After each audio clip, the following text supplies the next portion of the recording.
Pero bueno, ya estamos viendo aquí en pantalla a nuestro querido David. David, muy buenos días, ¿cómo estás? Espérame, micrófono ya. Hola, buenos días, mi querida Violeta, ¿cómo están? Bien, muchísimas gracias. Disculpa que nos extendimos un poco con el abogado y bueno, pues ya estamos aquí listos para entrar. Y ahora en miércoles, querido David, el lunes no pudimos hacer el enlace, estábamos en la montaña de Guerrero. Bueno, sigue la caravana rompevientera en el estado, pero ya estamos aquí. Y para abordar un tema que también nos parece muy importante que tú has propuesto y que han propuesto ustedes, es el plan de seguridad, el plan que se está haciendo en torno a Michoacán y estos cuatro ejes que tienes. Si por favor nos puedes comentar y cuál es tu análisis y balance en un primer momento de este plan. Pues mira, habíamos propuesto en la mesa, en la mesa de análisis para el día lunes, que ya no la pudimos tener justo por esta, que estaban en la caravana. ¿Cómo va la caravana, por cierto? ¿Cómo está por allá? Todo muy bien, muy bien.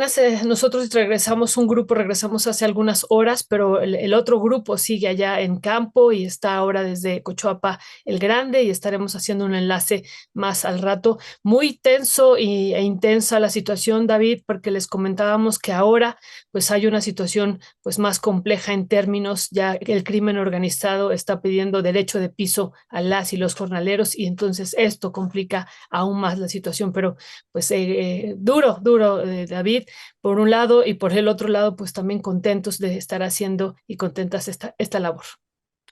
Pues qué bueno, mira, querida Violeta, qué bueno que estén haciendo la labor. Decíamos aquí, les aplaudimos, les acompañamos a la distancia, ¿no? A todas y a todos los que están por allá. Y creo que justo este factor que estás ahora colocando, el tema de la presencia, no solo la presencia, digamos, de la nueva forma de operar o la nueva forma de actuar en diferentes niveles de la delincuencia organizada, creo que justo se conecta con el tema que queremos analizar, que es el tema del Plan Michoacán. Se Ujú. presentó hace unos días, ha sido una suerte de presentación paulatina, digamos, ¿no? Primero se hizo el anuncio del plan, que se iban a hacer una serie de consultas con algunos actores, de eclesiásticos, líderes sociales, con el magisterio incluso. Después se hizo una segunda presentación por parte de García Harfuch, lo que tenía que ver más centrado en términos de seguridad, no tanto prevención, pero sí más seguridad, junto con la estrategia de Marina y del Ejército. Y hace 3 o 4 días, el fin de semana, se presentó ya digamos, el plan más amplio que abarca también el tema de seguridad, incluye, digamos, esta parte que había anunciado García Harfuch, pero también incluye los resultados desde de la idea de la consulta o de lo que se pudo hacer la consulta, ¿no? En ese sentido, se presentaron varios de los ejes. Aquí fue, digamos, me parece interesante la forma de la presentación como tal. No fue la presentación de un programa conjunto en líneas, sino que cada una de las entidades responsables, digamos, de las secretarias y secretarios de Estado fue presentando la parte que les corresponde. Obviamente están articulados, organizados, ¿no? No estoy diciendo que esté desarticulado, sino que cada una de las, digamos, de las cabezas de sector fue presentando su área de responsabilidad. Enuncio algunas de ellas, no todas, en la forma en la que se fueron presentando. Por ejemplo, empezaron con el tema de cultura, la Dirección Nacional de Pueblos Indígenas en pro de la cultura para hacer planes de justicia para el pueblo nahua y para el pueblo purépecha, que son los dos pueblos, digamos, las dos naciones indígenas que tienen mayor presencia en Michoacán, no son las únicas, pero el pueblo nahua en la costa y en la meseta purépecha, pues el pueblo purépecha, ¿no? Entonces, dos planes de justicia. Recordemos que estos planes fueron promovidos por el presidente López Obrador en el caso Yaqui y en algún otro pueblo. No recuerdo que se haya, o sea, sí se hizo en más pueblos, no los tengo en la memoria, pero se lanzaban estos planes, digamos, de justicia, más que de justicia, de acceso a la justicia tradicional o justicia desde la perspectiva penal, era más un tema de justicia social, ¿no? Porque abarcaba varios temas de justicia social. Entonces, aquí se están proponiendo igual estos planes.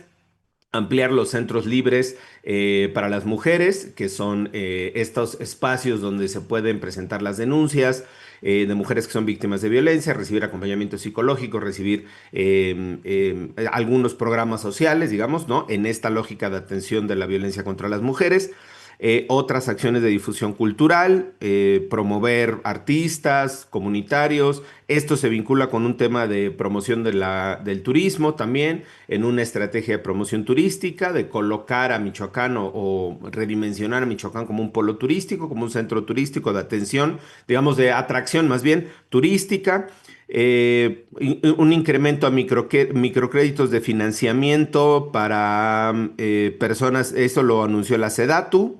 La remodelación y habilitación de dos nuevos hospitales en términos de salud, lo anunció SOE, lo anunciaron desde el IMSS Bienestar y desde el IMSS también.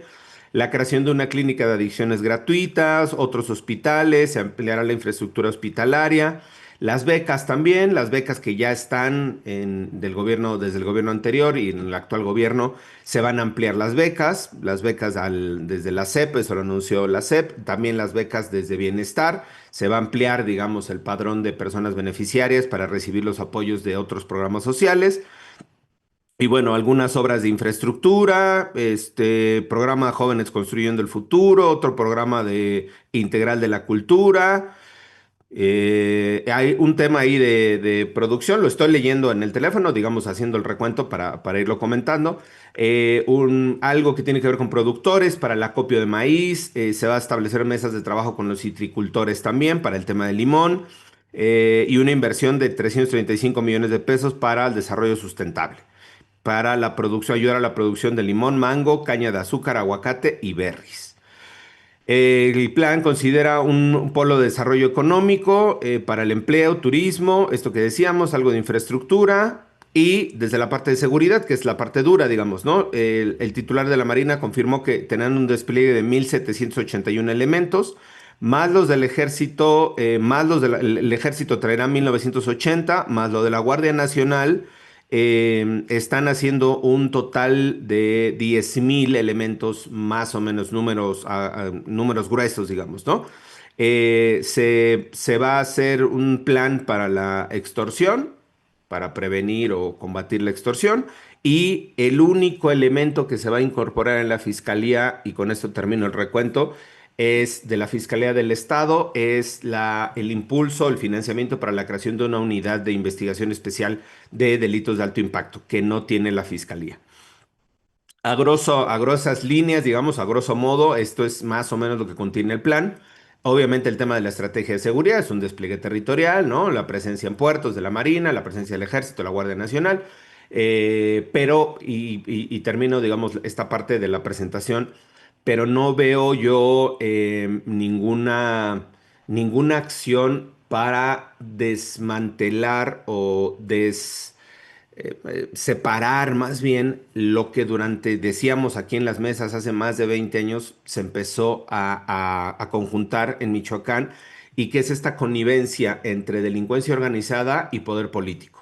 A nivel municipal, a nivel estatal, no sabemos si a nivel federal, no hay mucha investigación tampoco, pero cuando menos a nivel municipal y a nivel estatal está probado, digamos, que la delincuencia ha tenido una fuerte presencia y ya hoy convive con el propio gobierno, con los gobiernos en lo local. Entonces, todas estas estrategias me parecen muy buenas en términos de justicia social, en términos de atención a las causas de violencia, en términos de pobreza. No habría, digamos, cuestionamiento sobre alguna de ellas.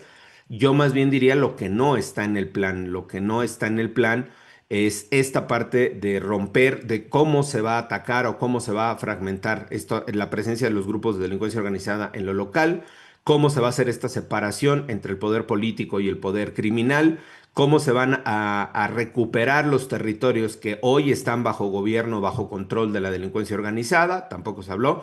¿Cómo se va a fortalecer la fiscalía? Me parece profundamente débil y limitada la propuesta de que la Fiscalía del Estado, ahora en la siguiente intervención les cuento mis anécdotas con la Fiscalía del Estado, que está corrompida hasta el tuétano, ¿no? Desde ese, no de ahorita, desde ese, y yo le estoy hablando de cuando estuvimos en lo de Cherán, que fue hace, ¿qué? 15 años, 14 años, más o menos. Entonces, cuando yo digo que esto tiene un antecedente, cuando menos 20 años, ¿no? Es porque está estos antecedentes. Entonces, el que no se haya tocado a la policía estatal, no hemos conocido cuál va a ser la intervención de la policía estatal, si va a haber una limpia o no, las policías locales. El tema de la fiscalía, insisto, es un tema bastante pobre que solo se pretenda fortalecer la fiscalía sin una acción de limpieza, de recuperación de la fuerza de la fiscalía como una entidad del Estado y no como un brazo del el crimen organizado.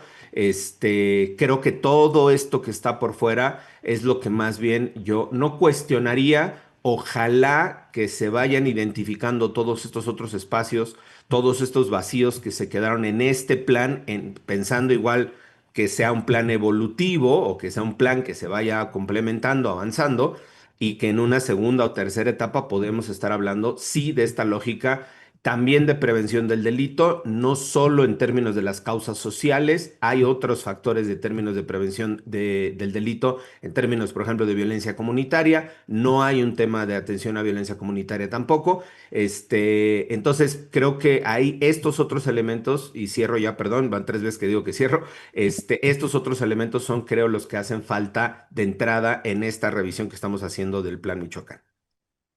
Muchísimas gracias, David, por esta primera intervención y muy amplia. Gracias por compartirnos todos estos elementos que nos estabas aquí enunciando. Y bueno, le damos la palabra y la bienvenida a Federico Anaya. Federico, muy buenos días. ¿Nos escuchas? Les escucho, ¿ustedes me escuchan bien? Perfecto, muchas gracias, Federico. Federico, pues, ¿cuál es tu análisis, tu balance? ¿Tú coincides con esto que pone también aquí? Me parece muy interesante cómo lo coloca también David, que no hay ningún elemento, ninguna acción para desmantelar esta delincuencia organizada que está, ¿no? Que está imbricada con la estructura política. ¿Coincides? Y también con esto que decía que no se toca a la policía estatal a partir de los diferentes ejes que se están presentando en este plan de seguridad de Michoacán. No, no coincido, porque me parece que lo que nos explicó David no se hace cargo de las razones por las cuales la realidad que nos describe, es decir, una fiscalía incapaz de hacer su trabajo y una fiscalía corrompida desde hace por lo menos 15 años, como nos dijo David, ¿por qué es que está así la fiscalía? Este, yo confieso que no sé cómo está la fiscalía de Michoacán. Por lo tanto, no podría decir que está, como dijo David, que está imbricada en el sentido de que es el brazo del crimen organizado. Uno.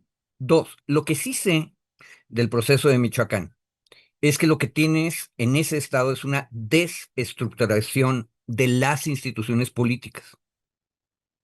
Efectivamente, tú tienes un problema con el crimen organizado que, al parecer, lo percibimos así desde la capital federal, está colonizando los espacios públicos políticos. Pero si lo ves desde territorio, en realidad lo que está pasando es que en un estado nada más hago la lista, porque lo que sí sabemos es que no existen instituciones políticas estables en Michoacán. Desde por lo menos 1986 que salió el ingeniero Cuauhtémoc Cárdenas de la gobernatura. Ahí empezó un conflicto entre priistas cardenistas y priistas neoliberales que terminó con la salida de Cárdenas, la formación del Frente Democrático Nacional, luego la represión contra el PRD, cuando se formó como partido, que todos sospechamos una buena parte de los 600 muertos venían de Michoacán. Y eso provoca un quiebre de todos los niveles de gobierno, a nivel estatal y a nivel municipal.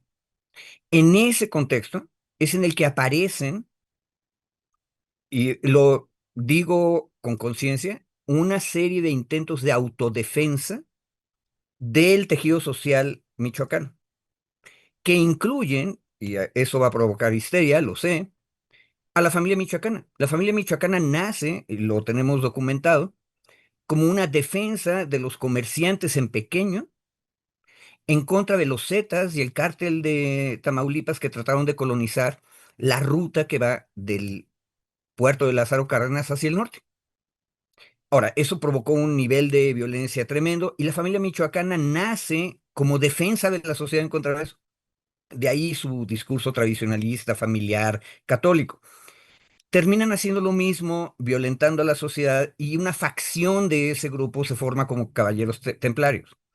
Y eso provoca, alrededor del año 2010, que tengas un levantamiento comunitario en una región del estado que es la Tierra Caliente y la sierra que va hacia Jalisco, con autodefensas, que yo insisto ahí, hay una tradición antigua de campesinos armados que hace muchísimos, muchísimos años eran parte del sistema del Estado postrevolucionario. Ese Estado postrevolucionario que desapareció en la crisis que acabo de describir muy rápido. Bueno, si todo eso está pasando, Violeta, entonces a mí me parece que es demasiado simplón decir que el crimen organizado está colonizando o se está apoderando de los gobiernos municipales o estatal, o que tal institución es parte o un brazo de. De hecho, una de las broncas que, en mi opinión, estamos viviendo en Michoacán es que esta desestructuración impide cualquier tipo de control territorial serio, constante y pacífico. Este, es más, eso explicaría mejor por qué tienen éxito estrategias personalistas como la de Carlos Manso en Uruapan. O sea, en medio de la desesperación del caos que acabo de describir, entonces alguien se presenta como El Salvador con una respuesta sencilla, identitaria, donde nosotros íbamos a abatirlos.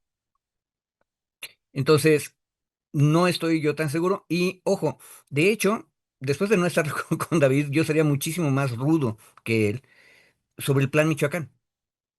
Yo lo que espero es que el Plan Michoacán tenga muchos más elementos que los que nos dijo David, que son los que se publicaron.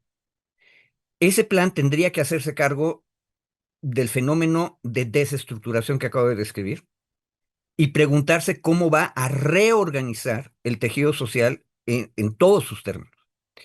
Y nada más para terminar la anécdota, todo el mundo se acuerda ahorita de las pésimas estrategias de Calderón o de Peña, pero quédense con la de Peña.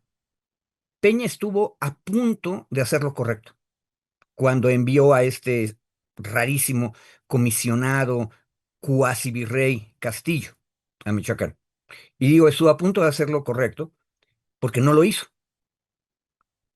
Lo que acabo de describir ya ocurría en el sexenio de Peña Nieto, y lo que la Constitución Federal dice que hay que hacer en esos casos es declarar desaparecidos los poderes, y la Federación ayuda al Estado a reconstruir sus instituciones a partir de principios democráticos. Pero no se hizo. Dejaste al gobierno michoacano, ¿se acuerdan que era el gobernador Vallejo, que terminó él, su hijo y su secretario de gobierno documentado cómo estaban implicados en el crimen organizado, con una de las partes del crimen, que insisto que ahí esa sería la mejor demostración de que es todo menos organizado ese crimen. O sea, es fraccionado, es peleonero, todos contra todos. Bueno, dicho eso, el problema es, ¿por qué Peña no hizo lo que tenía que hacer? Porque hacerlo es tremendamente difícil, Violeta. Es reorganizar la institucionalidad política de un Estado. Y ojo, esto no es un Estado chiquito y no es un Estado arrasado, es un Estado próspero, con un puerto internacional importante y con productos que están en el mercado internacional y no son productos criminales. O sea, no es como la tragedia guerrerense, donde la materia de exportación fuerte de todo el occidente del Estado era la amapola, tiempo pasado, porque ya no se vende. Eh, Aquí es aguacate, limón, mango. O sea, cosas que están en el mercado legal y que están... a lo que voy, es un estado vivo donde hacer una intervención del tamaño de la que estoy diciendo es muy difícil. Y mi punto es, el plan Michoacán, si se fijan, no dice nada de eso. Y otro detalle, no nos termina de decir cuántas policías municipales, cuántos elementos de policía municipal faltan y cuántos elementos de la policía del estado faltan. Porque el problema central es que si van a depender de 6.000 guardias nacionales, 2.000 tropas del ejército y 1.800 de la marina, esas tropas se necesitan en otras partes de la República. Tiene que ser el estado de Michoacán y sus municipios los que lo hagan, pero la pregunta es, ¿tienen dinero para pagarlo? Por cierto, de las cosas correctas que hizo Carlos Manso. Incorrectas, llamar a abatir a los enemigos. Es una locura. Pero correcta, aumentar los salarios de la policía de Uruapan. Pero nadie nos ha dicho si Uruapan tiene suficientes policías municipales. Esas son las cosas que el plan no nos termina de decir. Muchas gracias, Federico.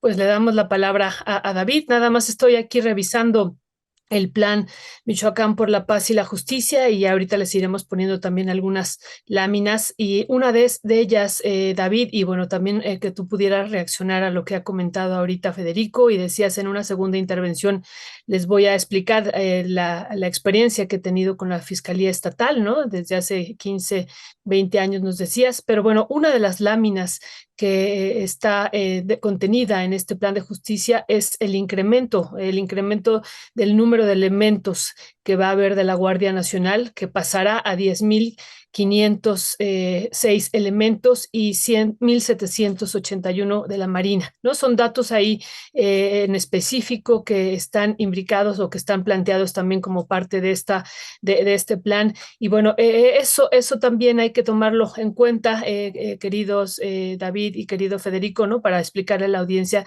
en qué consisten estos cuatro ejes, ¿no? Ya ahorita nos desglosaba David varios de ellos, pero hay cuatro ejes que están sintetizando estos elementos que tú has puesto y uno de ellos es el aumento de los elementos de la Guardia Nacional, entre otros, David. Sí, yo nada más no entendí la parte esta que decía Federico de que no coincide, pero sí coincide porque ya luego me hice bolas. O sea, yo decía que no hay nada en el plan que tenga o sea, dirigido al desmantelamiento de estas estructuras de complicidad, de connivencia. Yo no utilicé complicidad, dije connivencia, ¿no? Que conviven, digamos, la delincuencia organizada a nivel municipal, dije a nivel estatal, a nivel federal puse la duda con estructuras políticas. Y Federico decía que difería, pero después habló de una desestructuración de la debilidad institucional, que la debilidad institucional per se se hizo sola, entiendo yo, Federico. O sea, no dices que la debilidad institucional sea provocada justo por la corrupción, la Mm, participación de delincuencia, o como nada más para No, no, clarificar no. ahí. A ver, no, es que son dos cosas completamente distintas. Para que tú tengas una connivencia entre crimen organizado e instituciones políticas, los dos asociados de esa red de macrocriminalidad tienen que ser relativamente sanos, o sea, tienen que tener fuerza. Lo que estoy diciendo es una cosa completamente distinta. Las instituciones michoacanas no existen. ¿Por qué? Se ¿Pero derivado empezaron de qué? no, de lo que expliqué, a partir del año 1986 y durante 40 años, han estado desestructurándose y no se han fortalecido nunca. El Pero, sistema de pero no, fuerzas uno de los factores de intervención no es la delincuencia. ¿No te parece que es uno de los no, elementos para no, la... no. De hecho, las razones las tenemos perfectamente documentadas. Es el pleito político en los años 80, que deshizo el tejido social político michoacano previo y no se reconstruyó nunca. Y que el ex gobernador, el ex secretario de gobierno, el ex fiscal fueran parte del cártel, ¿no te parece que No, es un es elemento para... no, porque es la consecuencia. Eso que acabas de decir está ocurriendo alrededor del año 2010, que eso es prácticamente 20 años después del caos que acabo de describir. Y de allá para acá? Seguimos igual, sin instituciones fuertes en Michoacán. Ve a Silvano Aureoles. Sí, pero, o sea, mi punto era, tú dices que las instituciones son débiles por aspectos políticos y no por aspectos de complicidad delincuencial. ¿Ese es Sí, el tal dato? cual. Sí. Ah, no, pues yo difiero completamente. Ahí no, No, o sea, mira, ojalá fuera cierto lo que dices. Sería más fácil,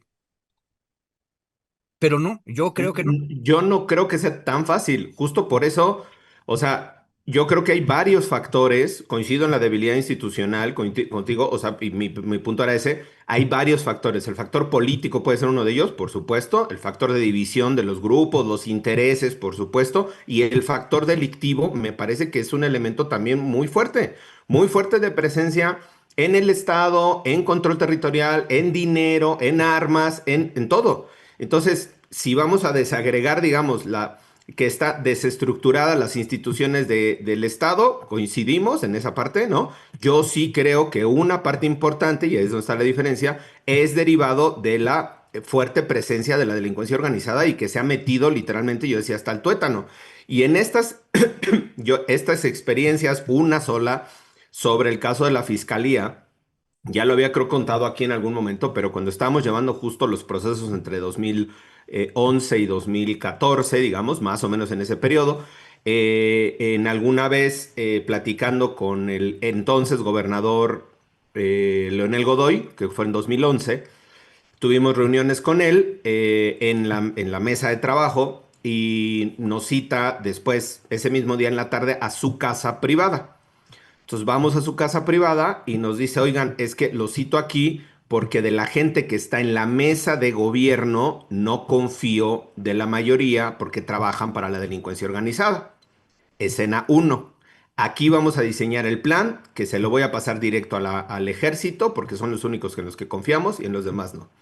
Escena 2, vamos un día a presentarla, pasan meses, pasan un día a presentar una ampliación de denuncia en la fiscalía local y me habla el fiscal y me dice, oye David, que están aquí en la fiscalía y nosotros sí estamos ampliando tal cosa, declaración. No, te veo en el estacionamiento. Entonces me llama al estacionamiento, salgo al estacionamiento y me dice el fiscal, oye David, no vuelvan a venir ustedes a la fiscalía, a la de secuestros, porque la fiscalía de secuestros no la controlo yo, la controla la delincuencia organizada. Y las cámaras del C4 también tienen monitoreo de la delincuencia organizada. Si les quieren hacer algo, es más fácil que se los hagan saliendo de la fiscalía. Vamos a vernos en otro lado. Escena 2. Escena 3. Pasan 12 años. Se encuentran unas fosas en Paracho, en Michoacán, hace 3 años. Se reactivan los casos de desaparición que traíamos. Empezamos a buscar cómo reactivar estas investigaciones. Vamos con la actual fiscal hoy de la Fiscalía de Desaparecidos. Nos reunimos con ella, tenemos un plan de investigación, no se avanza, no se avanza, no se avanza, y tenemos reunión con otras personas de la fiscalía y nos dicen, tengan cuidado de la información que le dan a la fiscal porque la fiscal trabaja para la delincuencia organizada. Por eso los casos de desaparición no avanzan en Michoacán, porque la fiscal, la propia gente de la propia fiscalía, de esta actual fiscalía de hoy, me dice que trabaja para la delincuencia organizada y que nos alejáramos. En esta escena 3, en esta experiencia de la propia fiscalía, yo sigo sosteniendo que uno de los elementos que no se integra en el plan, que es un gran vacío, es el desmantelamiento de estas estructuras donde el crimen organizado funciona en connivencia con el gobierno. Insisto, yo no sé si complicidad sea el término, pero cuando menos conviven los dos. Hay un par de videos, no sé si ustedes los vieron, de Carlos Manso, justo con uno de los grupos de delincuencia de la zona, que está con uno de los líderes que se llama el Apachinguito, el Pichinguito, no sé cómo se le dice, o cómo se le llama el apodo. Uno de los videos que estuvieron sacando, él mismo está echando chela, ¿no? En un evento. Atrás están los hombres armados del cártel o de este grupo de delincuencia organizada. Y él está conviviendo, insisto, yo no estoy diciendo era cómplice, le trabajaba para ellos, no, conviviendo. Por eso yo digo este término de convivencia. Hay un factor de convivencia entre la delincuencia organizada en ciertos niveles, en ciertos estratos, con el poder político. Cuando se rompe estos esquemas de nivelación o estos esquemas de connivencia, es cuando entonces vemos estos casos de la extorsión, vemos estos casos de asesinatos focalizados o puntuales, digamos específicos, ¿no? No son masacres que se den, no, son cuando desde mi análisis se rompe justo este balance, insisto, que se ha construido, si quieres, la alargamos 25, 30 años, no, no este año, no este gobierno ni el anterior. Pero ese elemento, como un elemento social, estructural, que debilita las instituciones, debilita la fuerza del Estado por la presencia de estos grupos, creo que no sé si se diagnosticó, yo supongo que sí se ha de haber diagnosticado en este análisis para el plan de Michoacán o el nuevo plan Michoacán, pero no se está cuando menos públicamente exponiendo que es un factor de riesgo, que es un factor que se tiene que combatir. Y en esta parte, justo Violeta, tú hacías la referencia a los planes de Peña Nieto, no al de Calderón, ¿no? pero al plan de Peña Nieto, y entonces en el plan de Peña Nieto, por ejemplo, ahora haciendo la revisión, justo la gente hace los paralelismos y los comparativos, participaron en este plan igual un plan de desarrollo comunitario, participación social a cargo de la Secretaría de Desarrollo Social, un tema de desarrollo urbano y vivienda, desarrollo agrario territorial, un plan relacionado con economía familiar y empleos, educación y cultura para la prosperidad, infraestructura moderna y vivienda digna, salud y seguridad social, desarrollo social y sustentabilidad y desde luego el componente de seguridad. Es decir, si vemos, aunque no queramos hacer el comparativo ni el paralelismo entre el plan de Peña Nieto y el plan que se está presentando, vemos que hay cuando menos bastantes puntos de conexión o de coincidencia en los mismos, en los dos planes, más el tema de seguridad, que en el tema de seguridad pueden tener estrategias diferenciadas, pero en todo este otro tema que tiene que ver con lo social, vivienda, salud, educación, cultura, promoción de derechos, turismo, yo no voy a decir lo mismo, pero tiene muchos puntos de conexión entre lo que se presentó Peña Nieto y fracasó y lo que hoy se está presentando, justo porque Peña Nieto tampoco hizo un análisis ni asumió la responsabilidad de la debilidad institucional, de la connivencia de delincuencia organizada, del control político territorial que tienen muchos grupos de delincuencia organizada en el Estado. Y pues bueno, al final estamos viendo que ese plan, sin estos otros elementos, mucho más de análisis político, de corrupción, de complicidad, pues al final fracasó también, y justo como decía Federico, con este virrey que había mandado, ¿no? A subgobernar allá el Estado, que al final no funcionó, y miren lo que estamos viendo. El plan de Peña Nieto se presentó hace 10 años, justo 10 años después. Lo que seguimos viendo es estas condiciones de violencia, de inseguridad, de permanencia o de presencia de grupos de delincuencia organizada en diferentes niveles y en diferentes formas en el Estado. Muchísimas gracias, David. Federico, pues también si tú quieres reaccionar a esto que ha dicho David, que no entendía cuál era la diferencia de fondo. Y lo otro, ¿no? Lo otro, Federico, si podemos también aquí compartir con la audiencia los diferentes ejes, ¿no? Son la atención a las causas, la consolidación de la Guardia Nacional, la inteligencia bueno, la coordinación entre los tres órdenes de gobierno, pero si podemos profundizar en alguno de ellos, por ejemplo, en el tema de la inteligencia, ¿no? Que ese es otro tema que me parece a mí importante, fortalecimiento de la inteligencia e investigación, ¿no? Que sería también uno de los elementos que se está proponiendo aquí como parte. Y si eso entonces no serviría, ¿no? Si esta apuesta que se tiene en esta tercera línea no serviría también para desmantelar a los grupos del crimen organizado o no. Y si estos ejes, también a mí me quedaba la duda, Federico, si estos cuatro ejes son algo distinto a lo que ya se había planteado como parte también de la estrategia de seguridad a nivel nacional. Ah, bueno, lo que pasa es que es más bien un plan de investigación lo que preguntaste, pero voy a tratar de No. entrarle. A ver, primero, la diferencia entre David y yo no es menor. Este, es qué cosa es la causa y qué cosa es el efecto. Yo estoy diciendo que la causa no es el crimen organizado, que el crimen organizado prepondera, connive, se mete, precisamente porque hay una desestructuración política previa, donde tú tienes instituciones políticas fuertes, que pueden ser muy tradicionales y autocráticas, o muy democráticas también, ahí hay de dos sopas, casi siempre, pero si son fuertes, el crimen organizado es uno más de las actividades comerciales, son el comercio de las cosas no permitidas. Pero si se te deshace tu organización política, entonces, esa es mi posición, el crimen organizado se mete. Entonces, no es una diferencia menor la que hay entre David y yo. Al final de cuentas, el resultado es el mismo, pero sí importa, precisamente por la frase que se repite a cada rato en el gobierno federal de que tenemos que ir a las causas. El gobierno federal subraya las causas sociales, yo estoy hablando de las causas políticas. Y el problema, que yo creo que aquí sí están en el mismo bache, atrapados, el plan de ahorita y el plan de Peña Nieto. Y también la locura de Calderón. Es que no se hacen cargo de la desestructuración política. Y pongo un ejemplo. David nos acaba de contar un caso en la época de Leonel Godoy, que es más o menos el año 2008 a 2010, si mal no me acuerdo, como gobernador, donde la fiscalía ha sido colonizada por. Ok.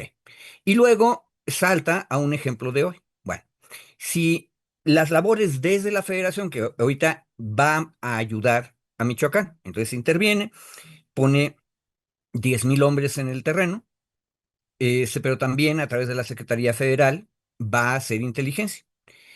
¿Qué va a ocurrir en el momento en que la inteligencia y la investigación descubran y documenten lo que nos acaba de decir David? Esa es la pregunta política fuerte, porque si la fiscalía, la persona que está al frente de ella, ha sido incapaz de controlar toda su fiscalía y todas sus dependencias, es obvio que se tiene que ir esa persona. Ahora, ¿quién decide que se vaya esa persona? El Congreso del Estado. Pero el Congreso del Estado tal vez, ojo, y ahí sí no he investigado cómo está la correlación de fuerzas dentro del Congreso michoacano, va a tener problemas como los que sí conozco que ocurrieron en Morelos. ¿Por qué Carmona se quedó ahí todos los años que se quedó?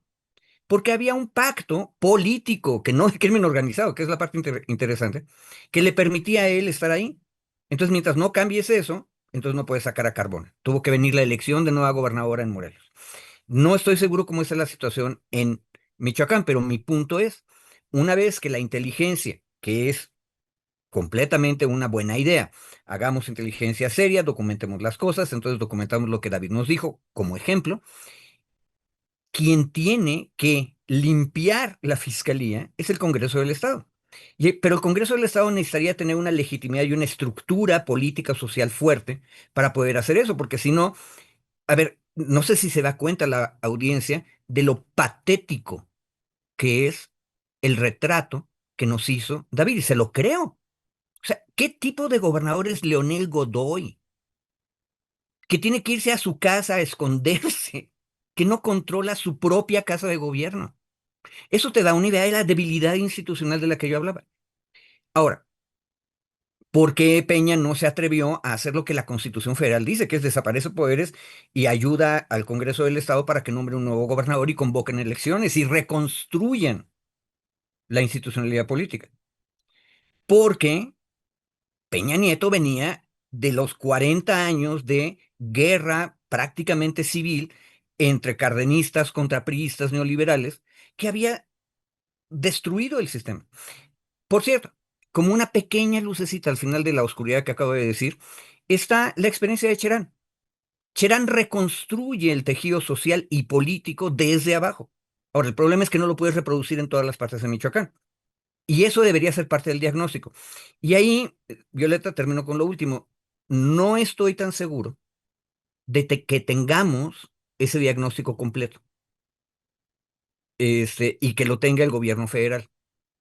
Porque si todo lo que acabo de decir yo hoy, que podría estar equivocado y desearía estar equivocado, pero si lo que acabo de decir es cierto, el gobierno federal que tendría que reconocer que uno de los estados más prósperos, interesantes y complejos de la República no tiene gobierno y no puede reconstruir su propio gobierno de manera democrática. Piensen que ese es el mero fondo del debate abierto que hubo entre la presidenta de la República y Carlos Mazo.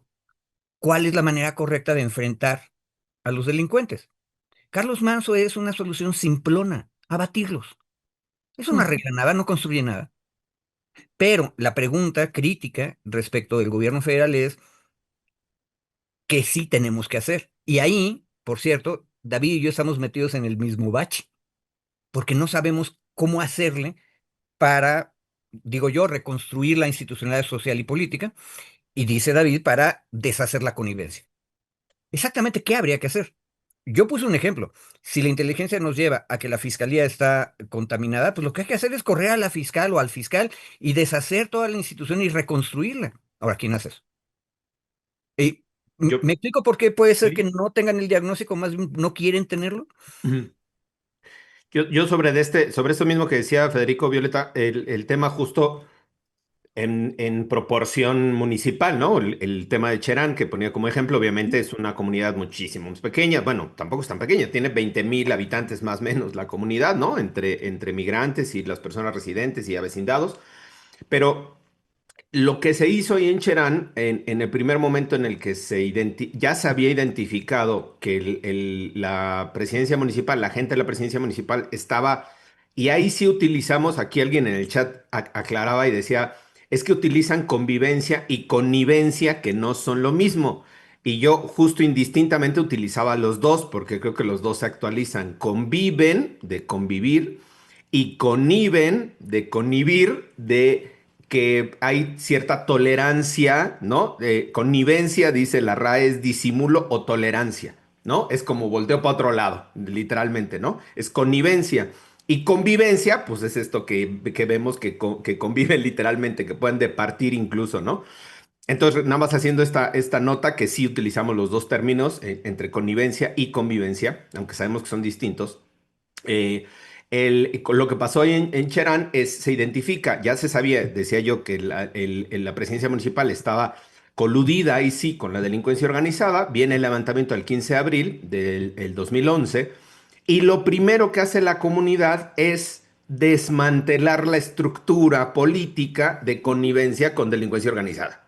Y entonces le dice a la presidencia municipal, tú estás con delincuencia organizada, entonces, ergo, no estás con el pueblo, ergo, vas para afuera. Sacan a la presidencia municipal, quitan las armas a los policías municipales, expulsan a las autoridades y se empieza a construir la idea del autogobierno como una forma alternativa, real, alternativa en ejercicio de derechos de la comunidad para enfrentar digamos, para enfrentar esta red de complicidad que se tenía a nivel municipal con la delincuencia organizada.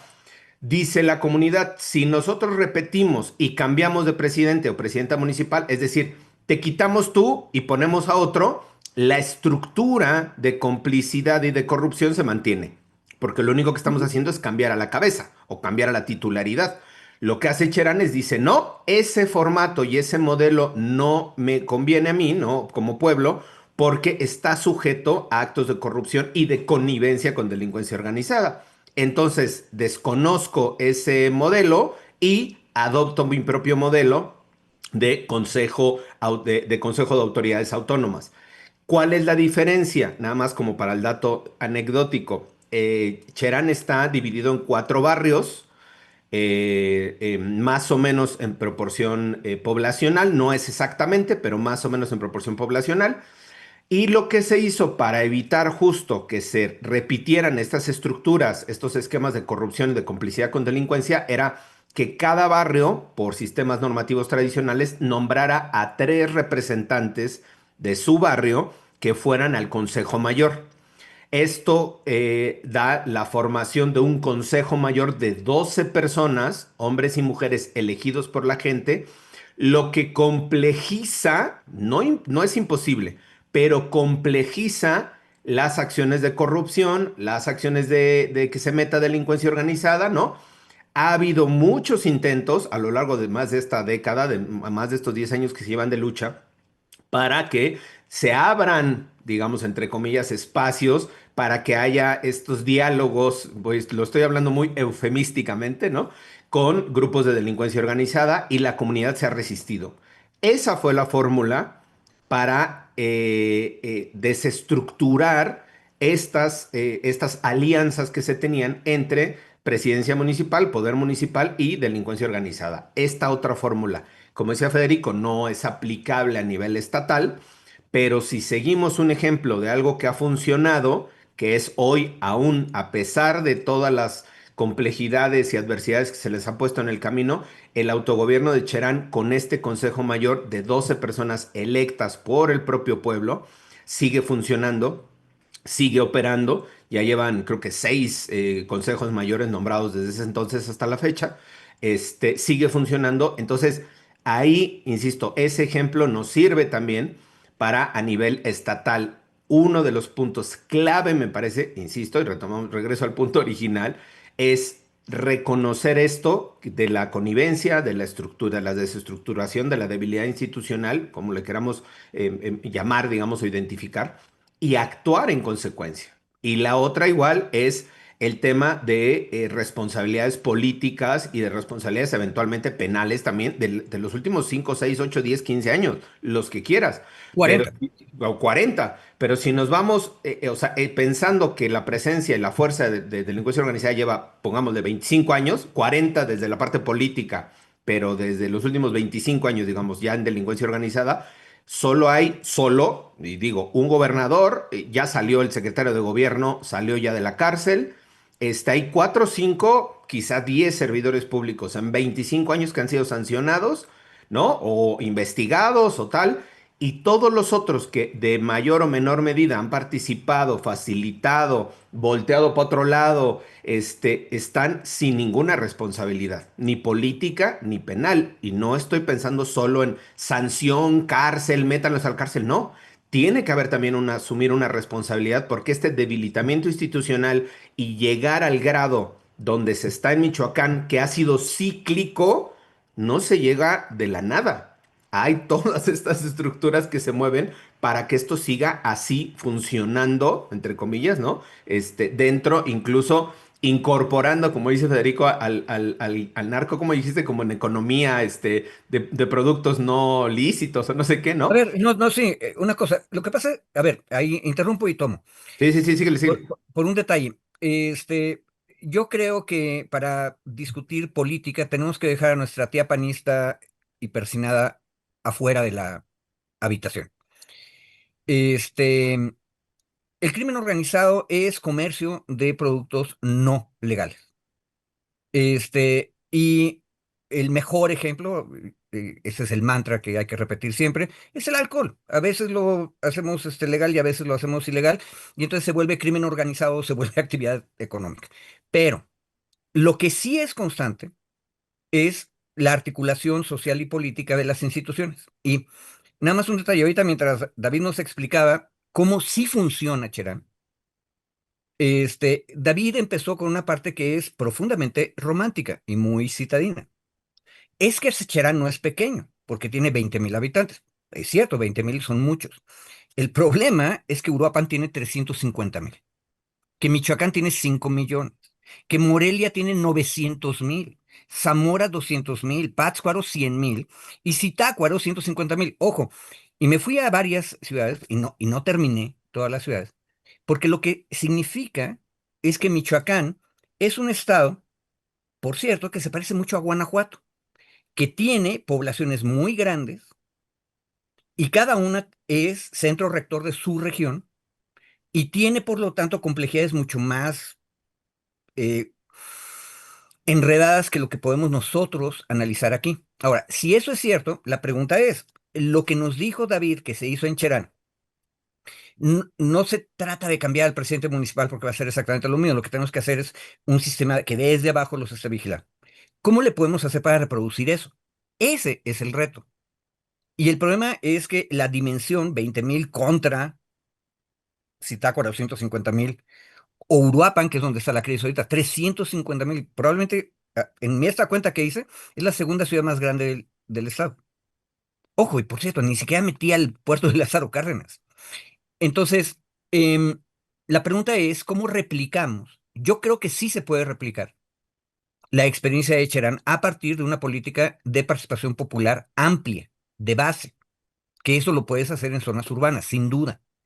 Pero el problema es cómo haces eso.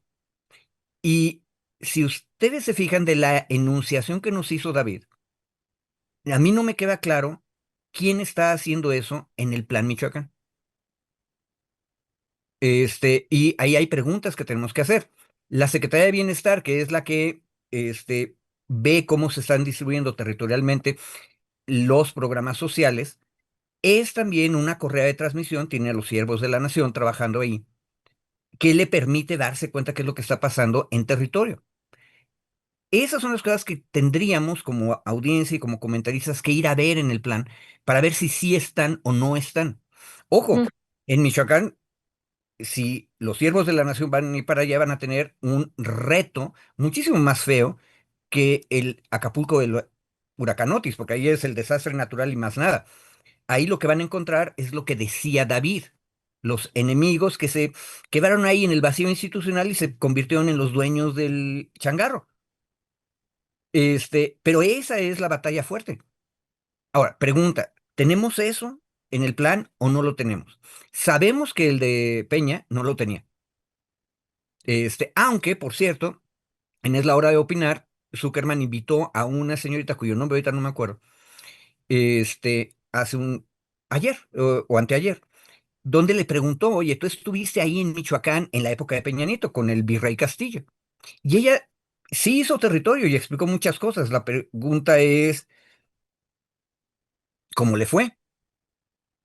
Porque lo que sabemos es que Castillo lo que hizo fue desestructurar y corromper al movimiento de las autodefensas, que es exactamente lo contrario de lo que estoy diciendo yo. Si tú quieres tener estabilidad social y política, necesitas estructurar a las sociedades de abajo. Ahora, ¿cómo? No estoy seguro. Ese es el bache en el que estoy junto con David. No estamos de acuerdo con las causas y los efectos, pero de que estamos ahí en ese problema, estamos juntos.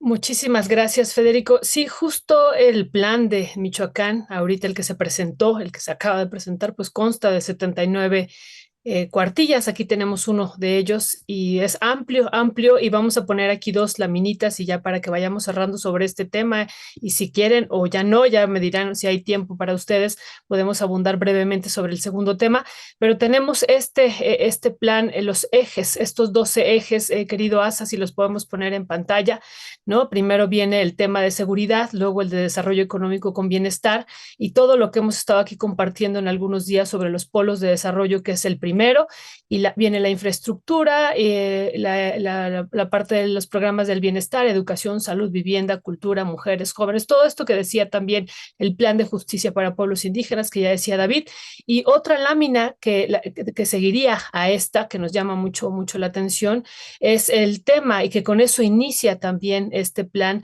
es el tema de los polos de desarrollo. Y también está otra lámina que habla sobre el Polo de Desarrollo Económico para el Bienestar en Morelia, ¿no? Aquí, y el otro en la región de Uruapan, ese es otro. Y lo que tú decías también, Federico, la modernización del puerto Lázaro Cárdenas, ¿no? Entonces, hace rato decía Federico, no, pues es un plan de investigación. Sí, el plan es amplio y tiene Ujú. muchos ejes y pues y están ahí imbricados varios temas, pero bueno, ¿con qué cerraría sobre este tema, querido David? Que sí decimos que es muy amplio, pero aquí presentamos algunas de estas laminitas, solo algunas de ellas. Mira, justo creo que este tema, yo esperaría que el plan se siga ampliando, que no sea un plan cerrado, que no sea un plan, ya lo dijimos y no nos vamos a desdecir, por decir algo, ¿no? Que se tenga también la capacidad y la habilidad y la capacidad política, sobre todo, de reconocer si hay cosas que faltan, que se tienen que hacer, que hay, si a lo mejor se implementó algo en este momento inicial y en 3, 4 meses se evalúa que no está funcionando, cambiarlo, es decir, que sea un plan dinámico.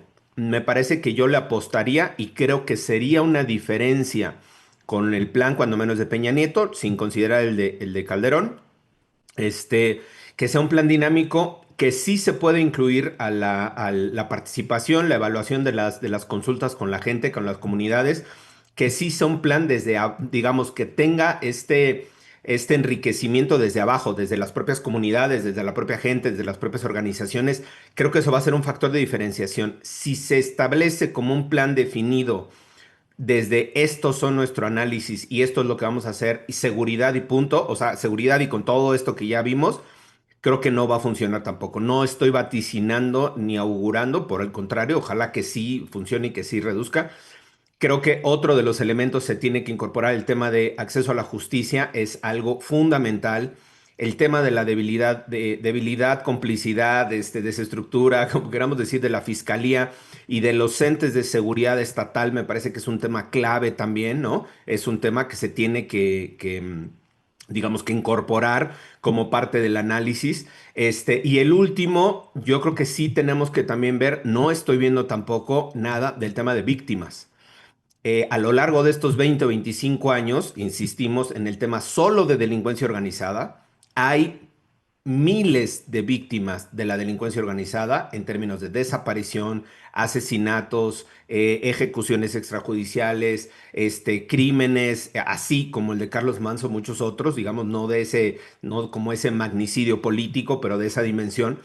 Y no hay tampoco en esta idea de reconstrucción del tejido social, si no asumes que es una comunidad, no todo el Estado, ¿no? Que hay ciertos lugares, ciertas zonas del Estado que han sido comunidades afectadas, violentadas en sus derechos, y que eso necesita una intervención desde el Estado para garantizarles sus derechos como víctimas, reconocer las violaciones, reconocer lo que han sufrido y en la medida de lo posible reparar o resarcir el daño.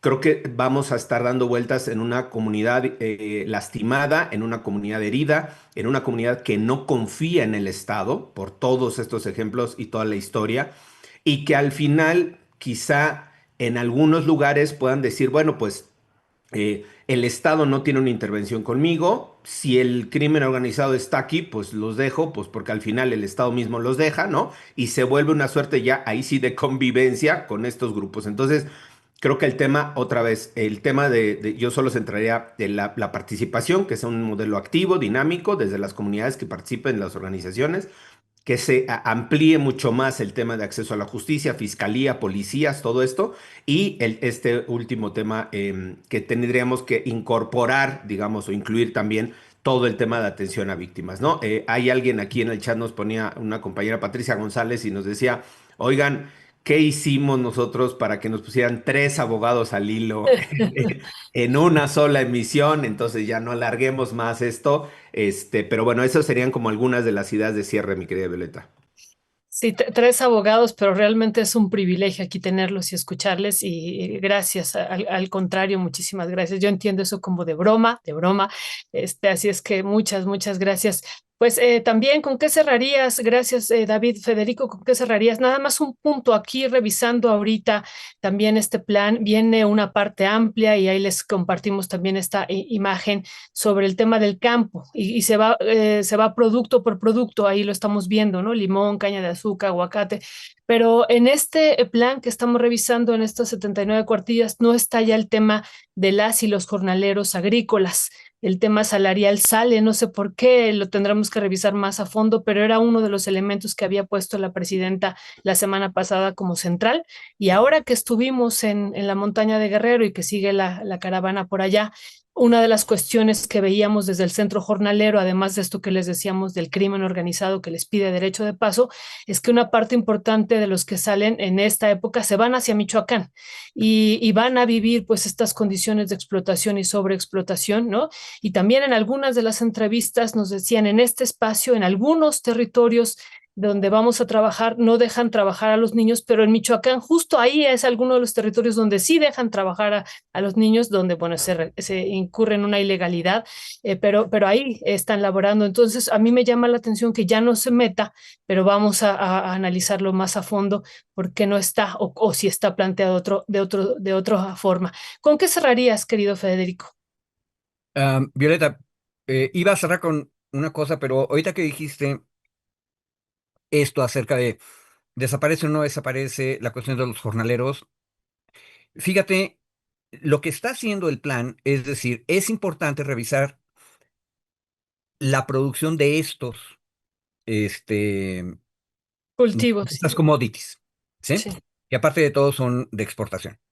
Y Ujú. ahí, si lo vemos solamente como el caso Carlos Manso, y la muerte de un líder limonero antes.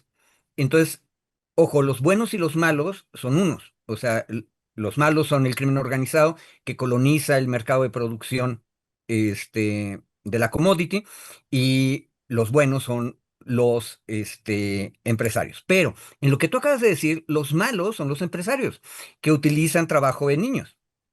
¿Me Y el explico? agua, Y el ¿no? agua, exactamente. Entonces, ahora, ¿cómo puedes llegar a un arreglo en el tema que tú acabas de decir? Tienes que irte hacia abajo y en cada una de las regiones preguntar cómo está estructurada la sociedad de clases y quiénes son los que tienen el control. Ojo, vas a tener ahí a los del crimen organizado que están tratando de colonizar, sí. Yo insisto que esa es la consecuencia del vacío, pero tienes que hacer una alianza social y política fuerte que te diga quiénes son los que tienen que decidir. Y ojo, el hecho de que desaparezca la voz de jornaleros agrícolas es un problema, te puede estar indicando un problema de clase. O sea, le vamos a dar la razón a los empresarios. ¿Por qué? Porque ahorita son las víctimas del crimen organizado. Qué fácil, ¿verdad? Eso no va a arreglar nada. Porque al final de cuentas un empresario capitalista se comporta exactamente igual que el crimen organizado, nada más que es un comerciante legal. Sí, sí. Neta. Bueno, ahora, lo que yo quería decir, para terminar, es, tenemos que ir a preguntar con detalle, como tú acabas de hacer, en las cosas. Y de la lista, la primera lámina que nos mostraron ustedes, yo pondría mucho énfasis en el punto 5, programas de bienestar, y ver si el plan nos dice qué está haciendo la Secretaría de Bienestar y qué están haciendo los siervos de la nación ahí, en campo, que es el número 5, no, sí, 5 programas de bienestar. Y el último, que son los planes de justicia de pueblos indígenas, que es el 13, creo, ¿verdad? ¿No? El 12, sí. El 12, el 12. ¿Por qué? Ahí es más fácil porque eso probablemente con las varias comunidades nahuas de la costa y de la frontera con Jalisco, va a ser un poco más complicado que en Cherán porque está la organización popular un poquito menos desarrollada, pero tiene una base identitaria y cultural mucho más fuerte. Pero ahí hay que preguntar exactamente qué van a hacer, porque ellos están ahorita sufriendo lo peor. Ellos no son grandes empresarios de la exportación de commodities, son los pueblos que están sufriendo a los capitalistas que exportan y aparte al crimen organizado. Ahí hay que preguntar qué tipo de territorio está haciendo el gobierno federal. Este, y sabemos que ahí es donde fracasan o no fracasan las cosas. Ahora, eventualmente, ojo, tenemos que hacernos cargo de que si las cosas se documentan, en algún momento la legislatura del Estado Libre y Soberano de Michoacán va a tener que decidir si cambia a su fiscal o si cambia al gabinete, etcétera. Porque ese es el equivalente a nivel estadual de lo que nos contó David en Cherán. ¿Me explico por qué es tan complicado el asunto? ¿Por qué es tan grandote?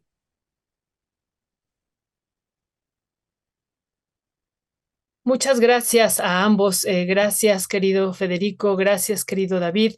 Y pues toda una alegría y en verdad privilegio escucharles y estaremos regresando a este plan de Y Michoacán. hasta en miércoles, Violeta, Y incluso hasta en miércoles, miércoles, ¿eh? ¿no? O Que sea, alguien de la audiencia decía, Mira, pensé que era lunes porque los estaba viendo y me no, equivoqué. Y no, no, al contrario, más bien, qué bueno que pudieron entrar en miércoles y estamos en comunicación y queda pendiente este otro tema, las elecciones en los Estados Unidos, que ya la estaremos vinculando el día domingo hay elecciones en Chile y pues el lunes a lo mejor aquí hablamos con vamos a ustedes. analizarlo. Elecciones. Oigan, perdón, un comentario último que me parece un dato que no lo hemos visto. Jano Valenzuela pone, lean lo que publicó el Congreso Nacional Indígena respecto al Plan Michoacán. Mira, ¿Mm? se me parece interesante. La opinión, digamos, la perspectiva desde el Congreso Nacional Indígena para tomarlo como insumo también. Gracias, Jano. Sí, muchas gracias, Jano, y que ahí tenemos un pendiente con Jano muy, muy fuerte que no lo vamos a dejar de ver.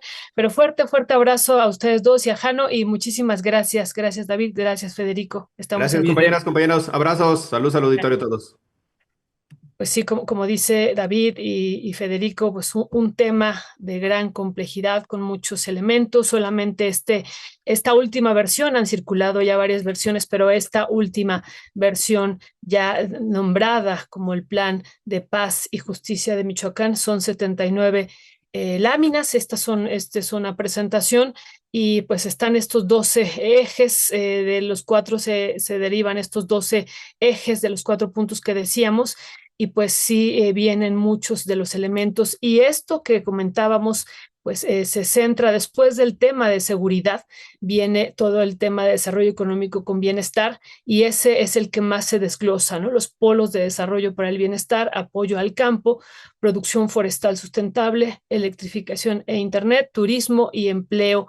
Y esta lámina que poníamos de los polos de bienestar, pues que es otro tema que hemos estado dando seguimiento aquí a propósito, uno de lo que implica y de lo que está también aquí expuesto en la concepción de polo de desarrollo, incluso aquí se retoma esa concepción nuevamente, la concepción de polo de desarrollo económico, lo que hemos estado trabajando aquí desde Rompeviento TV, desde esta concepción teórica que después se hace práctica, la experiencia de otros espacios en el mundo, de la implementación de estos polos de desarrollo, pero también en otras partes de la República Mexicana donde ya se han puesto en práctica y se está llevando a cabo estos polos de desarrollo, también las preocupaciones que existen de las diferentes poblaciones cercanas a la edificación de estos polos de desarrollo en torno pues a los impactos sociales, ambientales, del arribo masivo de las empresas, muchas de ellas transnacionales, y que pues también, ¿no? Buscan la ganancia como fin último. Y bueno, pues eso también, las preocupaciones que hay en un contexto de situación de crítica en términos ambientales, qué impactos puedes tener, pero no solo eso, sino también en territorios donde hay fuerte presencia de pueblos indígenas, como también es este caso y otros que hemos documentado en Veracruz y en Oaxaca a partir de la edificación de los polos de desarrollo que van a ir corriendo a lo largo del corredor interoceánico, pues una fuerte presencia indígena, entonces el impacto cultural también que tendrá, pero también una fuerte presencia de núcleos agrarios, entonces el impacto sobre la cuestión de agraria, ya en términos directamente de los ejidos y de las comunidades. Y en este caso, lo mismo, ¿no? Los polos de desarrollo, el polo de desarrollo económico para el bienestar de Morelia y el otro de la región de Uruapan, con vocación agroindustrial, que también ahí tenemos la laminita que les comentamos, pero que esto se teje con la modernización del puerto Lázaro Cárdenas, pues sí, nos preocupa y nos ocupa analizar a profundidad también este tema, gracias a ASA, y ahí lo estamos viendo también, esto que está implicado en este plan de paz y justicia de Michoacán. Y lo otro que les decíamos, esto del segundo punto del apoyo al campo, el segundo punto del desarrollo económico, que está planteado ya como o a partir de los diferentes cultivos, del limón, la caña de azúcar, el aguacate, el mango, las berries, son estos 5 cultivos los que se ponen aquí, y el tema o la palabra jornaleros ha desaparecido, jornaleras, y se habla de garantizar los derechos laborales de trabajadores del campo, pero se habla solo en el caso del limón, ¿no? Solo en ese caso, y ya no está esta situación que nos parecía central, garantizar condiciones diferentes, ¿no? De transformación dignas de trabajo de las y los jornaleros que realmente pues llegan a vivir a estos campos donde se vuelven a repetir, decíamos, elementos del porfiriato hasta las tiendas de raya donde consumen, ¿no? Estos 2 litros de refresco, o donde son los espacios donde pueden comprar pues estos 2 litros de refresco que consumen por cada uno de ellos todos los días. Son ellos los que se los venden, pero también estas condiciones que comentábamos ayer desde el centro jornalero, pues donde se les paga 4 pesos, ¿no? La caja en algunos de los cultivos, o 5 o 6 y 7 pesos, dependiendo de qué se esté cultivando, y se les paga en esos precios a destajo, ¿no? El llenado de las cajas va a constituir entonces su salario. Entonces eso, más lo que hemos ido documentando a partir de las diferentes entrevistas en estos trabajos de campo que hemos estado haciendo ya este año y el anterior, y otros años que también hemos estado en Sinaloa, también directamente en los campos agrícolas, o también en la montaña de Guerrero, pues esta situación debería de estar también aquí como tema central, porque muchos de los migrantes jornaleros se dirigen al estado de Michoacán, ¿no? Y nos parece entonces importante que pues esto también, como decían hace ratito los maxi abogados, pues no sea el punto final, sino que sea parte de la discusión, y que el tema de jornaleros, el tema del agua, y otros temas se tome con mucha seriedad en función de lo que se está viviendo en Michoacán. Así es que, pues bueno, aquí les compartimos lo que ya les habíamos dicho a partir de las declaraciones de la presidenta, de que se iba a poner énfasis en la parte del trabajo jornalero, en los abusos, ¿no? Que hay también de estas diferentes industrias sobre esta mano de obra, estos pueblos indígenas, su inmensa mayoría, hombres, mujeres, niños, niñas, y ahora pues no está siendo como uno de los elementos centrales que también nos parece fundamental.